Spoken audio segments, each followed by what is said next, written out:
Halo Bray, kembali lagi di Gaptek.id dan selamat datang di Gaptek News. Seperti biasa, kalau gua udah bikin Gaptek News, itu tandanya akan ada beberapa highlight berita mengenai teknologi yang menurut gua menarik tapi nggak tahu kalau menurut lo.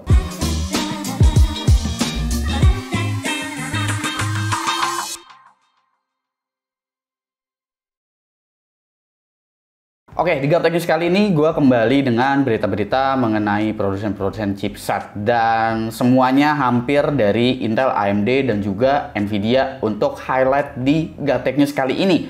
Minggu lalu gue nggak bikin, tapi hitungannya ya Jogja Comtech udah sebagian dari liputan berita gue lah kali ya untuk minggu lalu.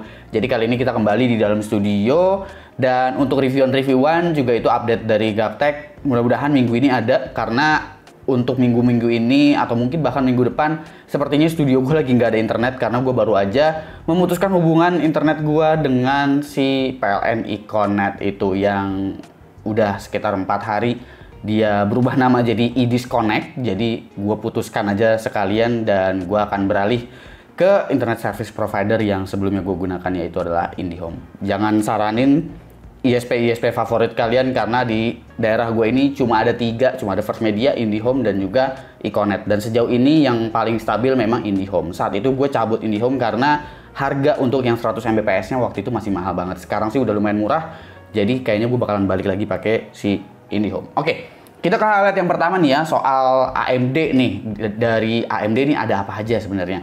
Berita yang pertama ini soal AMD ialah mengenai driver terbaru mereka. Yang dimana driver terbaru ini akan memberikan dukungan untuk Fluid Motion Generation. Atau ini kayak semacam FSR 3 tapi nggak sampai ke FSR 3. Karena dukungannya ini untuk RDNA 2 alias RX 6000 series.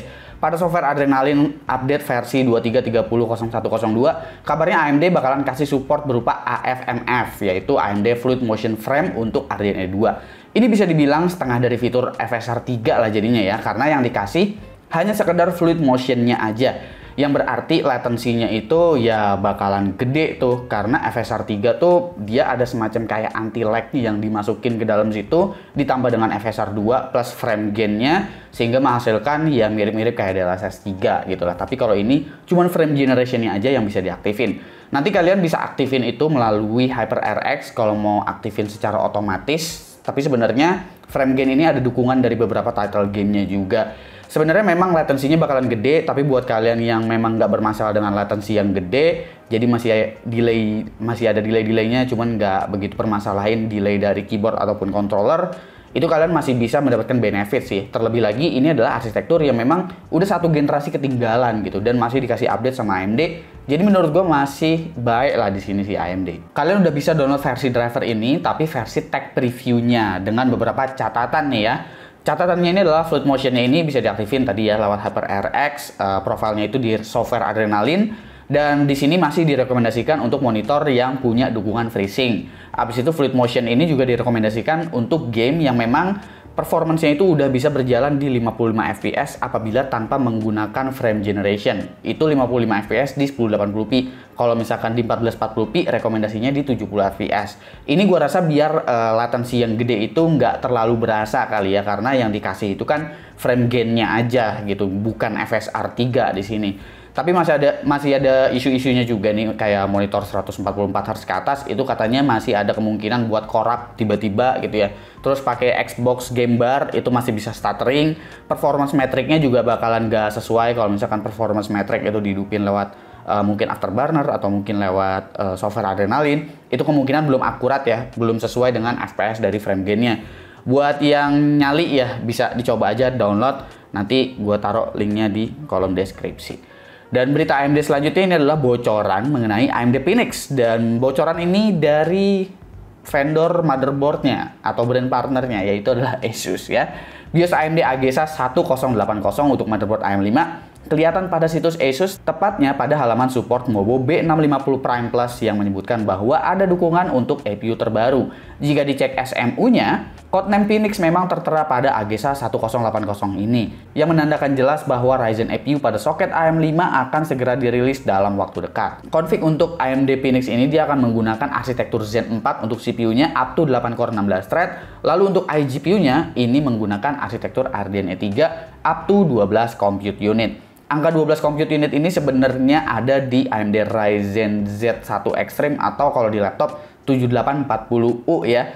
Tapi ya itu kan ada di laptop ataupun di handheld gaming. Kalau misalkan ada di desktop kan dia powernya bakalan lebih tinggi, TDP-nya bakalan lebih tinggi. Kalian juga bisa pakai memori 6000 MHz dengan timing yang lebih ketat sehingga udah pasti performance-nya bakalan lebih dari itulah seenggaknya ya, nggak bakalan sama persis, udah pasti bakalan lebih kencang. Kalau misalkan ROG Ally aja itu bisa tembus untuk game AAA, main di 720p dan beberapa game bahkan bisa pakai preset medium ataupun high, ya bisa diasumsikan kalau si Phoenix ini di desktop dia kemungkinan ya resolusi 1080p dengan preset yang sama masih bisa hantem lah 30 sampai dengan 40 fps gitu, harusnya masih bisa. Oke, berita selanjutnya kita masuk ke kubunya Intel. Kubunya Intel ini ada apa aja? Jadi nggak cuma AMD yang merilis driver update terbaru. Intel juga untuk GPU-nya itu ada update driver terbaru.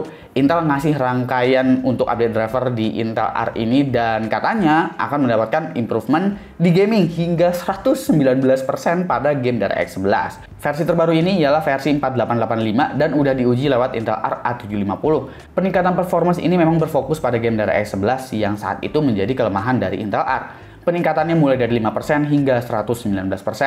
Angka 119% didapetin pada game Deus Ex Human Revolution. Sebagian game DirectX 12 juga sebenarnya dapat improvement yang bagus. Kayak Forza Motorsport itu naik 19%, RE4 Remake itu naik 27%, The Last of Us Part 1 juga naik 12%. Jadi rata-rata kenaikannya itu memang hampir rata semua game naik double digit. Dan untuk sekedar update driver naik double digit itu berarti improvement yang sangat-sangat luar biasa. Intel juga nyiapin GPU kelas menengah ke bawah dan GPU paling bontot yaitu Intel Arc A580 dan Arc 310. Ini udah kelihatan di Newegg ya, tapi di Indo sih belum masuk. Targetnya sih A580 itu buat saingan sama RX 6600 dan RTX 3050. Pas banget nih stok dari RX 6600 terutama di Indonesia itu udah menipis banget dan ada rumor-rumor katanya sih bakalan didiscontinue. 3050 juga harganya masih cenderung tinggi. Sehingga ini menjadi solusi yang bagus karena calon pembeli jadi mendapatkan opsi tambahan. Dan berhubung partnernya itu yang gue lihat sih ada dari ASRock, harusnya ASRock Indonesia bisa nih masukin ke Indonesia. Tapi untuk A310 rasanya masih kurang oke lah menurut gue karena ini di set hampir 110 US dollar harganya yang berarti masih tipis-tipis aja dari A380. Kalau gue sih ya mending A380 aja sekalian deh. Oke, kita geser ke kubu hijau sekarang yaitu adalah Nvidia. Mau ngapain lagi nih Nvidia? Nah, ini kan Intel tadi ngeluarin A580 yang bakalan katanya saingan sama RTX 3050 8GB. Ini Nvidia bukan ngeluarin saingan dari A580, tapi justru dia ngebikin RTX 3050 versi Lite, versi yang di nerf karena VRAM-nya cuma 6GB.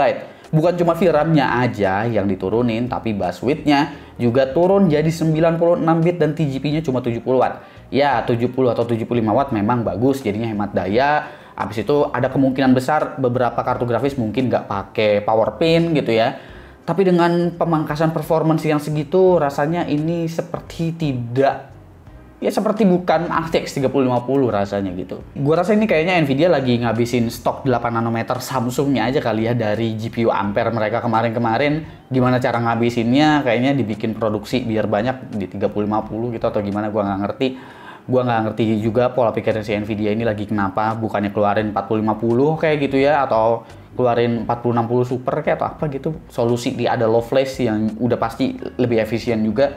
Tapi mereka malah ngeluarin ya ini beginilah. Dan kalau ngomongin Nvidia juga sebenarnya ini ada kaitannya dengan Nintendo dan rumor-rumor mengenai Nintendo Switch 2. Karena Nintendo Switch 2 ini dirumorkan mereka nggak akan ninggalin Nvidia. Yang berarti SoC-nya atau chipsetnya ini masih akan tetap pakai Nvidia ya. Cuma kali ini ya masih custom. Bisa dibilang custom sih, ini udah nggak bisa dibilang Tegra. Karena ya ini untuk config dari SoC-nya menurut gua agak unik karena mereka menggunakan arsitektur Ampere itu seperti RTX 30 series tapi 1280 core doang. Tapi untuk CPU-nya dia pakai ARM Cortex A78.